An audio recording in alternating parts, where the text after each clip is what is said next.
Hi friends, మనం ప్రస్తుతం July 20వ తారీఖు రోజు మన తెలుగు యువరైతు యాజమాన్యంలో సాగు చేసేటువంటి మిరప తోటలో ఉన్నాం. ప్రతి రైతన్న కూడా ఈ వీడియో పూర్తిగా చూడండి. ఇక్కడ మనకు మిరప అనేసరికి ప్రతి ఒక్క రైతు ఏమనుకుంటారంటే కాంబినేషన్ మందులు. ఈ 2, 3 రకాలైనటువంటి కాంబినేషన్ మందులు వాడినప్పుడే మిరపలో వైరస్ రాకుండా ఉంటుంది. అలాగే మిరప మొక్క యొక్క గ్రోత్ బాగుండాలంటే ఎన్నో రకాలైనటువంటి మందులు స్ప్రే చేయాలని చెప్పేసి చాలా మంది రైతులు అనుకుంటారు. కానీ ఒక మొక్కలో ఒక పెస్ట్, ఒక పురుగు కానీ, ఒక తామర పురుగు కానీ, ఒక నల్లి కానీ, ఒక దోమ కానీ అటాక్ చేస్తుందంటే దానికి ప్రధాన కారణం ఆ మొక్కలో ఉన్నటువంటి లోపాలు. ఎప్పుడైనా సరే పురుగు మొక్క పైన దాడి చేయడానికి ఎటువంటి అలా కనపడితే కండ్లతో వచ్చి ఎగిరి దానిపై రసం పీల్చదు. ఇది ఇచ్చేటువంటి సిగ్నల్స్ ఆధారంగానే మొక్క పైన పురుగు అనేది దాడి చేయడం జరుగుతుంది. ఎప్పుడైనా సరే ఇప్పుడు మార్కెట్లో ఉన్నటువంటి ఎన్నో రకాల మందులన్నీ కూడా మనకు ఈ పురుగుని అప్పటికప్పుడు చంపినప్పటికి కూడా పురుగులో ఒక్కొక్క పురుగులో ఉదాహరణకు తామర పురుగు తీసుకున్నా, లేదంటే తెల్లదోమ తీసుకున్నా, లేదంటే పురుగు తీసుకున్నా ఎన్నో రకాలైనటువంటి దశలు ఉంటాయి. కానీ మనం వాడేటువంటి మందులు వాటిలోని కొన్ని దశలపైన గుడ్ల పైన పనిచేసే నింపుల పైన పనిచేయవు, నింపుల పైన పనిచేసే అడల్ట్ మీద పనిచేయవు, అడల్ట్ అంటే రెక్కల పురుగు మీద పనిచేయవు. ఇలా ఎన్నో రకాలైన పురుగుల పైన ఈ యొక్క పురుగు మందులనే పనిచేయవు. కానీ మనం ఏం చేస్తున్నామంటే అన్ని దశల్ని కంట్రోల్ చేయాలని చెప్పేసి మొక్క పైన విపరీతమైనటువంటి మందులు స్ప్రే చేస్తున్నాం. ఈ మందులు స్ప్రే చేయడం వల్ల మొక్కల్లో ఇంకా తన యొక్క సెల్ఫ్ రెసిస్టెన్స్ సిస్టమ్ డ్యామేజ్ అవ్వడం వల్ల ఒక మందు కొడితే ఆ మందు వల్ల మొక్క దెబ్బతింటే ఇంకో రకమైనటువంటి పురుగు మొక్క పైన దాడి చేస్తుంది. దానికోసం మందు కొడితే ఇంకో రకమైన పురుగు మొక్క పైన దాడి చేస్తుంది. ఇలా ఆ మొక్కని తగ్గిస్తూ మొక్క మీద పురుగు వాలేలాగా మనమే చేసుకుంటూ చాలా మంది రైతులు ఇప్పుడు ఊర్లలో చాలా మంది రైతులు మాట్లాడుకుంటూనే ఉంటారు. ఈ పురుగు మందుల్లో కల్తీ చేశారు, ఈ కల్తీ వల్ల పురుగులు ఎక్కువగా దాడి చేస్తున్నాయని. కాకపోతే దానికి అర్థం అది కాదు. ఒక మొక్కని మనం కొన్ని రకాలైనటువంటి అడ్డమైన కాంబినేషన్స్ కలిపి స్ప్రే చేసుకోవడం వల్ల దాని యొక్క రెసిస్టెన్స్ లెవెల్స్ అనేది పడిపోవడం వల్ల, దాని యొక్క ఈటీఎల్ స్థాయిలు అనేది తగ్గిపోవడం వల్ల, ఎకనామికల్ థ్రెషోల్డ్ లెవెల్ స్థాయిలు అనేది తగ్గిపోవడం, పెరిగిపోవడం వల్ల పురుగులు అనేది దాడి చేయడం జరుగుతుంది. కానీ ఒక పురుగుని మనం ఏ విధంగా కంట్రోల్ చేయాలంటే స్పాట్ యాక్షన్ కింద ఇప్పుడు మనకు ఒక ఆపద వచ్చినప్పుడు వెంటనే ఒక చర్య తీసుకుంటుంది. మనకు ఫస్ట్ ఎయిడ్ ఒక స్టేటస్ ఉంటుంది. ఫస్ట్ ఎయిడ్ తో పాటు ట్రీట్మెంట్ అనేది చేసుకున్నప్పుడే మనం ఆ మనిషిని తొందరగా కాపాడుకోగలుగుతాం. సేమ్ అలాగే మొక్కల్లో కూడా మనం ఫస్ట్ ఒక మొక్క పైన ఒక పురుగు దాడి చేస్తుందంటే ఫస్ట్ అది ఎందుకు దాడి చేస్తుంది, ఆ మొక్కల్లో కలిగేటువంటి అసౌకర్యం ఏంటిదో తెలుసుకోగలిగి దాన్ని మనం సరి చేసినట్లయితే మనం వాడేటువంటి పురుగు మందులైనా, తెగులు మందులైనా అన్నీ కూడా మనకు సరిగ్గా పనిచేస్తాయి. ఇవంతా వదిలేసి ఎంతసేపు కాంబినేషన్ మందులు అని చెప్పేసి వెంటబడితే మాత్రం రైతు ఆర్థికంగా పెట్టుబడి పెరిగిపోవడం. ఈ సంవత్సరం నేను చెప్తున్నా 100% వైరస్లు అనేది చాలా ఎక్కువ ఉంటాయి.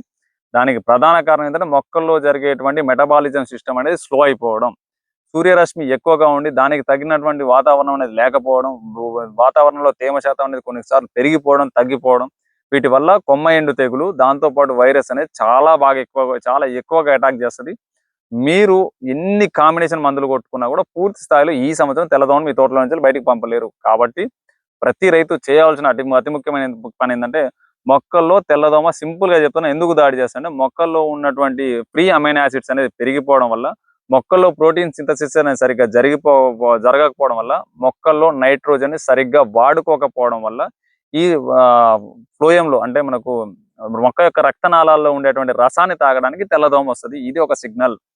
ఈ రసం అనేది బ్రిక్స్ లెవెల్స్ ఉంటాయి దీంట్లో. మళ్ళీ ఈ రసం అనేది 12 కంటే ఎక్కువ బ్రిక్స్ లెవెల్స్కి వెళ్ళిపోయినప్పుడు ఆటోమేటిక్ గా దోమ రసాన్ని పీల్చినా కూడా దాన్ని అరిగించుకోలేదు, తాగడానికి ఇష్టపడదు, కాబట్టి మొక్క పైన దాడి చేయదు.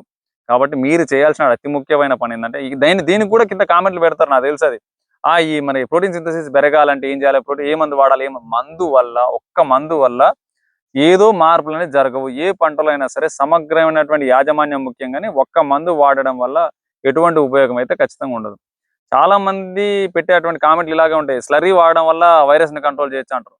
ఏదైనా ఒక వ్యవస్థ సరిగ్గా పని చేసినప్పుడు కంట్రోల్ చేయవచ్చు. కానీ ఓన్లీ స్లరీ వాడడం వల్లనే వైరస్ కంట్రోల్ అయిద్దా, ఓన్లీ ఒక మందు కొట్టడం వల్లనే వైరస్ కంట్రోల్ అయిద్దా? అస్సలు కాదు. అన్ని వ్యవస్థలు సక్రమంగా పనిచేయాలి. దానికి ఎటువంటి యాజమాన్యం చేయాలి, అసలు ఈ తోటకు చేసినటువంటి యాజమాన్యం ఏంటి, పెస్టిసైడ్ రొటేషన్ ఏ విధంగా చేసుకోవాలి. ఇప్పుడు మళ్ళీ మనం ఐఆర్ఏసీ మొదలుపెట్టిన తర్వాత చాలా కంపెనీలు మొదలుపెట్టిన ఐఆర్ఏసీ రొటేషన్లు అని చెప్పేసి రైతులు చాలా కన్ఫ్యూజన్ చేస్తారు. చిన్నగా సింపుల్ గా చెప్తాను ఈ వీడియోలో నేను. ఫస్ట్ ఆఫ్ ఆల్ ఒక మొక్కలో చూసుకుంటే దీనికి వాడినటువంటి యాజమాన్యం ఏంటంటే ఫస్ట్ మనం ఈ మొక్క నాటగానే మన ప్లాంట్ బూస్టర్ తో పాటు మైక్రోరైజా వ్యామ్ ఇవ్వడం జరిగింది.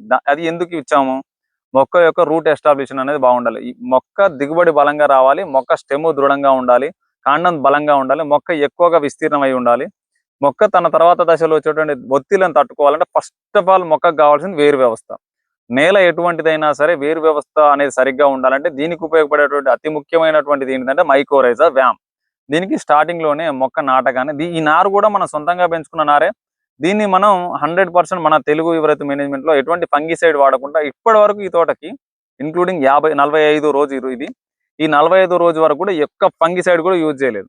ఒక్క ఫంగిసైడ్ కూడా యూజ్ చేయలేదు. దానికి కారణం ఏంటంటే అడ్డగోలుగా మనం ఫంగిసైడ్స్ ముందు జాగ్రత్తగా స్ప్రే చేసుకోవడం వల్ల మనకు చెడు చేసే ఫంగస్లతో పాటు చెడు చేసే బ్యాక్టీరియాస్తో పాటు భూమిలో ఉండేటువంటి ఎన్నో రకాలైనటువంటి మైక్రోబ్స్ అనేది ఇనాక్టివ్ స్టేటస్లోకి వెళ్ళిపోతాయి. కాబట్టి దీనికి ఈ రోజు వరకు కూడా ఒక్క ఫంగిసైడ్ కూడా స్ప్రే చేయలేదు. ఇక మనం చెప్పాను కదా, ఈ మైకోరైజా అనేది రూట్ ఎస్టాబ్లిషన్ కి బాగా ఉపయోగపడుతుంది. ఈ ప్లాంట్ బూస్టర్ అనేది దాని యొక్క స్టోరేజ్ ని దాని యొక్క క్యాపబిలిటీని పెంచడానికి ఉపయోగపడుతుంది. ఆ తర్వాత దీనికి ప్రతి 10 రోజులకు ఒకసారి ఈ రోజు వరకు కూడా 5 సార్లు ప్రవీణ్ స్లరీ అయింది 5 6 5 5 సార్లు స్లర్రీ వెళ్ళడం జరిగింది.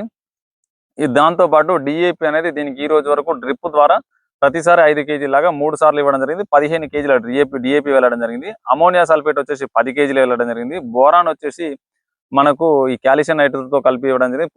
కాల్షియం నైట్రేట్ ఇప్పటికి 10 కేజీలు ఇవ్వడం జరిగింది. అర కేజీ బోరాన్ డ్రిప్ లో వెళ్ళడం జరిగింది. 10 కేజీల కాల్షియం నైట్రేట్ వెళ్ళడం జరిగింది. ఫాస్ఫరిక్ యాసిడ్ 8 లీటర్ల ఫాస్ఫరిక్ యాసిడ్ డ్రిప్ లో వెళ్ళడం జరిగింది. ఇప్పటి వరకు దీనికి డ్రిప్ ద్వారా అందించినటువంటి ఫర్టిలైజర్ ఇదే. ఈ అడిషనల్ ఫర్టిలైజర్ అయితే ఏమి ఇవ్వలేదు. పైన ఫోలియర్ స్ప్రేలోకి వెళ్ళేసరికి ఫస్ట్ ఆఫ్ ఆల్ రోగోర్ స్ప్రే చేసుకోవడం జరిగింది మొక్క నాటకాన్ని. దాని తోడుగా మన ప్లాంట్ బూస్టర్ స్ప్రే చేసుకోవడం జరిగింది. రెండవ స్ప్రే వచ్చేసరికి మనకు ల్యాన్సర్ గోల్డ్, మన ప్లాంట్ బూస్టర్, మళ్ళీ రెండోసారి మళ్ళీ ప్లాంట్ బూస్టర్, మళ్ళీ మన తెలుగు ఎవరైతే వాళ్ళు ఇచ్చేటువంటి అల్ట్రా ప్రో స్ప్రే చేసుకోవడం జరిగింది. మనకు మూడో స్ప్రేలకు వచ్చేసరికి మనకు ఈ గ్రోమోర్ కంపెనీ వాళ్ళది ఇన్విక్టో, ఇది మనకు తెల్లదోమ యొక్క లేటెస్ట్ టెక్నికల్ ఇన్విక్టో. దాంట్లోకి మళ్ళీ మన orthosilicic acid, zinc, amino acid combination spray చేసుకోవడం జరిగింది. తర్వాత మనం ఈ ఎలస్టల్ నియో స్ప్రే చేసుకోవడం జరిగింది. ఈ రోజు ఎందుకు అంత దోమ మందులు కూడా స్ప్రే చేసుకుందాం అంటే మనకు ఇటు సైడ్ దోమని అక్కడికక్కడికి అడల్ట్ దశను చంపడం కోసమే ఈ నింపులని అలాగే గుడ్లను చంపుతాయి అన్న ఆలోచన ఏం లేదు. 100% మనం రెసిస్టెన్స్ పెంచుకుంటూనే దాంతోపాటు కొద్దిపాటి జాగ్రత్తలు తీసుకోవాలండి. ఇక్కడ కాంబినేషన్ మందులు ఏం వాడలేదు, కేవలం ఒకే రకమైనటువంటి మందు వాడినాం. ఎప్పుడు వాడినా కూడా మల్టిపుల్ కాంబినేషన్స్, కంపెనీలు ఇచ్చినటువంటి కాంబినేషన్స్ ఆధారంగా ఇప్పుడు మనం వాడినటువంటి లాన్సర్ గోల్డ్ లో ఎస్పేట్ ఉంటుంది, ఇమిడాక్లోప్రిడ్ ఉంటుంది. అది ఆల్మోస్ట్ కంపెనీతో కాంబినేషన్ ఉంటుంది. మనం అడిషనల్ గా దీన్ని కలపలేదు. ఎందుకంటే ఒక కాంబినేషన్ మీరు కలుపుతున్నప్పుడు ఒక్కొక్క కాంబినేషన్ లో వేరు టైప్ ఆఫ్ మాలిక్యూల్స్ ఉంటాయి. ఇప్పుడు ఎస్ఎల్ అని ఉంటుంది, జెడ్సీ అని ఉంటుంది, ఇలా వేరు టైప్స్ ఆఫ్ మాలిక్యూల్స్ ఉంటాయి. అవి మనం విడిగా కలిపినప్పుడు ఈ మాలిక్యూల్స్ అనేది సరిగ్గా బ్లెండ్ అవ్వకపోవడం వల్ల, లేదంటే మాలిక్యూల్ రియాక్షన్ వల్ల మందు యొక్క పనితనం చాలా వరకు తగ్గిపోతుంది. అదే మీరు ఇండివిజువల్ గా వాడుకుంటే ఆ మందు యొక్క పనితనం 100% వర్కౌట్ అవుతుంది. కాబట్టి మనం ఎక్కువగా దీని మీద ఫోకస్ చేసింది ఏంటంటే న్యూట్రిషనల్ మేనేజ్మెంట్. న్యూట్రిషన్ అనేది సరిగ్గా ఇవ్వడం జరిగింది. దీనికి మొదటి దశ నుంచి కూడా సమగ్రమైన న్యూట్రిషన్, అలాగే ఈ సంవత్సరం ఉన్నటువంటి వాతావరణంలో ఆర్థోసాలిసిలిక్ యాసిడ్ దీనికి ఎక్కువగా వాడడం జరిగింది. మన క్రాప్ ప్లస్ అనేది దీనికి వాడడం జరిగింది. దాంతో దీనికి ఎక్కువగా స్ప్రేలు ఆర్థోసాలిసిలిక్ యాసిడ్, జింక్, అమైనో యాసిడ్స్, మన క్రాప్ ప్లస్ ఈ మూడు కూడా దీనికి ఎక్కువగా స్ప్రే చేయించడం జరిగింది. రీజన్ ఏంటంటే ఇక్కడ 60 రోజుల నుంచి వెళ్ళి వర్షం అనేది లేదు. 60 రోజుల నుంచి ఇక్కడ ఒక్క వర్షం కూడా పడలేదు. ఏదో పడ్డదంటే బట్ట తడిసే చినుకులు పడిపోవడం తప్పితే ఎటువంటి వర్షం అనేది లేదు. అయినా ఈ క్రాప్ సస్టైన్ అవ్వడానికి రీజన్ ఏంటంటే మనం నైట్రోజన్ సింథసిస్ అనేది సరిగ్గా చేయగలిగినాం. సాయిల్ అప్లికేషన్ లో మినరల్ బ్యాలెన్స్ పెంచుతూ, ఇప్పుడు ఇక్కడ ఓన్లీ జీవామృతం ఇట్లా స్లర్రీ ఇలాంటివి వాడుకున్నా సెట్ అవ్వదు. అలా కాదని ఓన్లీ మినరల్స్ వాడుకున్నా కూడా సెట్ అవ్వదు. దానికి కారణం ఏంటంటే కార్బన్ అండ్ మినరల్ అనేది రేషియో అవసరం, ఒక సస్టైనబిలిటీ అనేది అవసరం. ఒక మొక్కలో ఒక 2 కూడా సమపాలలో ఉన్నప్పుడు మాత్రమే మొక్క తన సర్వైవలెన్స్ అనేది పెంచుకోగలుగుతుంది. ఎప్పుడైనా సరే ఒక మొక్క ఎటువంటి పురుగు తన పైన దాడి చేసినా, ఎటువంటి తెగులు తన పైన దాడి చేసినా కూడా 3 రకాలైనటువంటి రక్షణ వ్యవస్థలు కలిగి ఉన్నటువంటి ఒక గొప్ప జీవి ఏదైనా ఉందంటే అది మొక్కే. మొక్క తర్వాతే ఏదైనా రెసిస్టెన్స్ పరంగా ఉంటుంది. అలాంటి మనిషి కరోనాను తట్టుకోగలిగింది. మొక్క ఈ రోజు వైరస్ ఎందుకు తట్టుకోలేకపోతుందంటే మీరు కొట్టేటువంటి అనవసరమైనటువంటి కాంబినేషన్స్. సింపుల్ గా చెప్పాలంటే అనవసరమైనటువంటి కాంబినేషన్. ఎప్పుడో పరిస్థితి చేయి దాటిపోయినప్పుడు, విపరీతమైనటువంటి పురుగులు ఉన్నప్పుడు, విపరీతమైనటువంటి దోమ ఉన్నప్పుడు, చుట్టుపక్కల పక్కనైనా పచ్చని దున్నేస్తున్నాడు, అప్పుడు విపరీతమైన దోమ వస్తుంది. అలాంటి టైంలో సరే గతి లేనప్పుడు నాక్ డౌన్ యాక్షన్ చెందిన ఒక టెక్నికల్, రెండోది మనకు సిస్టమిక్ యాక్షన్ చెందినటువంటి ఒక టెక్నికల్ కలిపి స్ప్రే చేసుకోండి. అంతేగాని ఆ ప్రతిసారి అడ్వాన్స్డ్ గా ముందు జాగ్రత్త, ఏం మాట్లాడినా ముందు జాగ్రత్త. ఈరోజు రైతన్న పరిస్థితి ఎంత దారుణంగా ఉందంటే బెట్ట ముడతకి తామర పురుగుకి తేడా తెలుసుకోలేకపోతున్నాడు. చెట్టు మీద ఒక్క తామర పురుగు నీకు కనపడట్లేదు, అయినా మొక్క అనేది ముడతగా ఉంది. అలాంటప్పుడు దానికి వాటర్ ఇస్తే సరిపోయేదానికి బెట్ట ముడతకు కూడా పురుగు మందులు స్ప్రే చేసుకుంటున్నాడు. రీజన్ ఏంటంటే మనకు తామర పురుగు ఉంది, ముడుతుందని చెప్పేసి. రెండోది వచ్చేసి సైడ్ బ్రాంచెస్ రావడానికి. ఇప్పుడు దీనికి ఏం ఇంతగానో ఎన్ని సైడ్ బ్రాంచెస్ ఉన్నాయి చూడొచ్చు మీరు. వీటికి మేము ఏమన్నా విపరీతమైన మందులు వాడాం. న్యూట్రిషన్ తోటి సైడ్ బ్రాంచెస్ తెప్పించాం. దీనికి మనం వాడినటువంటి న్యూట్రిషన్ వచ్చేసి ఫాస్ఫరస్ బేస్డ్ న్యూట్రిషన్, ఫాస్ఫటైజ్ ఎంజైమ్ ఉంది కదా, అల్ట్రా ప్రో, ప్లాంట్ బూస్టర్, దానికో దీనికి విపరీతమైనటువంటి సైడ్ బ్రాంచెస్ వచ్చినాయి. ఇక్కడ సైడ్ బ్రాంచెస్ కోసం పురుగు మందు కొట్టడం, ఇలా మొక్క యొక్క రెసిస్టెన్స్ సిస్టమ్ ని మీరు దెబ్బతీసి ఈ అడ్డగోలుగా పెట్టుబడులు పెట్టి మీరు సాధించేది ఏముండదు. ఏ రైతన్నైనా సరే మీకు సస్టైనబుల్ అగ్రికల్చర్, ఒక రీసెర్చ్ బేస్డ్, ఏదో మనం మందు కొట్టినా నాకు రిజల్ట్ ఉంది మీకు రిజల్ట్ ఉంది కాదు. ప్రతి దాని మీద ఒక రీసెర్చ్ చేసి రీసెర్చ్ బేస్లో, అలాగే టెక్నికల్ టెర్మినాలజీలో టెక్నికల్ గా ఆలోచించి టెక్నికల్ ఇన్ఫర్మేషన్తో పరిపూర్ణమైనటువంటి సస్టైనబుల్ అగ్రికల్చర్, న్యూట్రిషన్తో ఒక మొక్కని కాపాడుతూ, న్యూట్రిషన్తో ఒక మొక్కని ప్రొడక్టివిటీ పెంచుతూ, అంటే దిగుబడి పెంచుతూ సాగు చేసేటువంటి యాజమాన్యమే తెలుగు యువరైతు. మీరు ప్రతి ఒక్క రైతన్న కూడా మీరు మిరప సాగు చేసినా చేయకపోయినా ఖచ్చితంగా మీ తోటి రైతుతో వీడియో పంచుకోండి. ఒక రైతుకు విజ్ఞానం అందించాలన్నదే మా యొక్క తెలుగు యువరైతు అనేది ముఖ్య ఆశయం. కాబట్టి మీ సహకారం అయితే ఖచ్చితంగా మాకు అందించండి. అలాగే భవిష్యత్తులో మేము చేయాల్సినటువంటి రీసెర్చ్ పైన మీరు ఖచ్చితంగా కామెంట్ చేయండి. మేము ఖచ్చితంగా దాని మీద కూడా పని చేయడానికి అయితే సిద్ధంగానే ఉన్నాం. ఇది తెలుగు యువ రైతు ఎన్జిఓ, నాన్ ప్రాఫిటబుల్ ఆర్గనైజేషన్. చాలా మంది రైతులు కాల్ చేసి కొంచెం రెస్పాన్స్ కోసం అని చెప్పి విపరీతంగా అడుగుతుంటారు కదా, వాళ్ళందరికీ ఒకటే చెప్తాను, మీకు ఎటువంటి డౌట్స్ ఉన్నా కూడా మెసేజ్ చేయండి. ఇందులో ఉన్న ప్రతి ఒక్కరు కూడా ఏదో జీతాల కోసం ప్రాఫిట్ల కోసం పనిచేసే వాళ్ళు కాదు.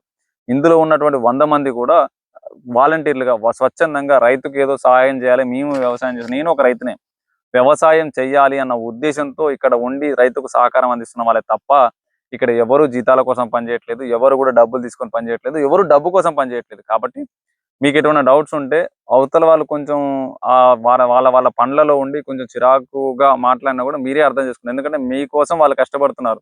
నేను ఒక్కనే కాదు, నాతో ఉన్న ప్రతి ఒక్కరు కూడా, నేనంటే సరే నాకు ఛానల్ ద్వారా నాకు ఒక్కడికే ఇన్కమ్ వస్తుందేమో గట్టిగా మాట్లాడితే, ఎందుకంటే నాకు ఛానల్ ద్వారా ఖచ్చితంగా నెలకు ఒక 10,000 అలా ఇన్కమ్ వస్తుంది. కానీ మిగతా వాళ్ళకి ఎటువంటి ఇన్కమ్ అయితే ఖచ్చితంగా లేదు. కాబట్టి వాట్సాప్ ద్వారా సంప్రదించండి. తెలుగు యువతలో వచ్చేటువంటి ప్రతి నెంబర్ని వాట్సాప్ ద్వారా సంప్రదించండి.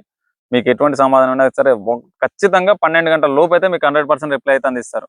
సాయంత్రం మెసేజ్ పెడితే పొద్దునటి ఇవ్వడం, పొద్దునటి మెసేజ్ పెడితే సాయంత్రం వరకు మెసేజ్ రిప్లై ఇవ్వడం అనేది ఖచ్చితంగా జరుగుతుంది. కానీ కొంచెం డిలే ఉన్నా ఖచ్చితమైనటువంటి సమాచారం మీకు అందిస్తారు. ఖచ్చితంగా ట్రాన్స్పోర్టేషన్లో కానీ ఎక్కడైనా మీకు ఖచ్చితమైన సహకారం అందిస్తారు. ప్రతి ఒక్క రైతున దీన్ని అయితే అర్థం చేసుకోండి. ఇక సమగ్ర యాజమాన్యం విషయంలో మీ పంటకు తగ్గట్టుగా యాజమాన్యం అనేది మారుతూ ఉంటుంది. కాబట్టి మీకు కావాల్సినటువంటి యాజమాన్యాన్ని తెలుగు యువత ఖచ్చితంగా మీకు తగ్గట్టుగా అందిస్తుంది. ప్రతి రైతన్న కూడా మొదటి నుంచి చివరి వరకు తెలుగు యువత యాజమాన్యంలో సాగు చేసుకోండి. సమగ్రమైనటువంటి యాజమాన్యం చేసుకొని దిగుబడులు అయితే గణనీయంగా సాధించుకోండి. జై హింద్, జై జవాన్, జై కిసాన్.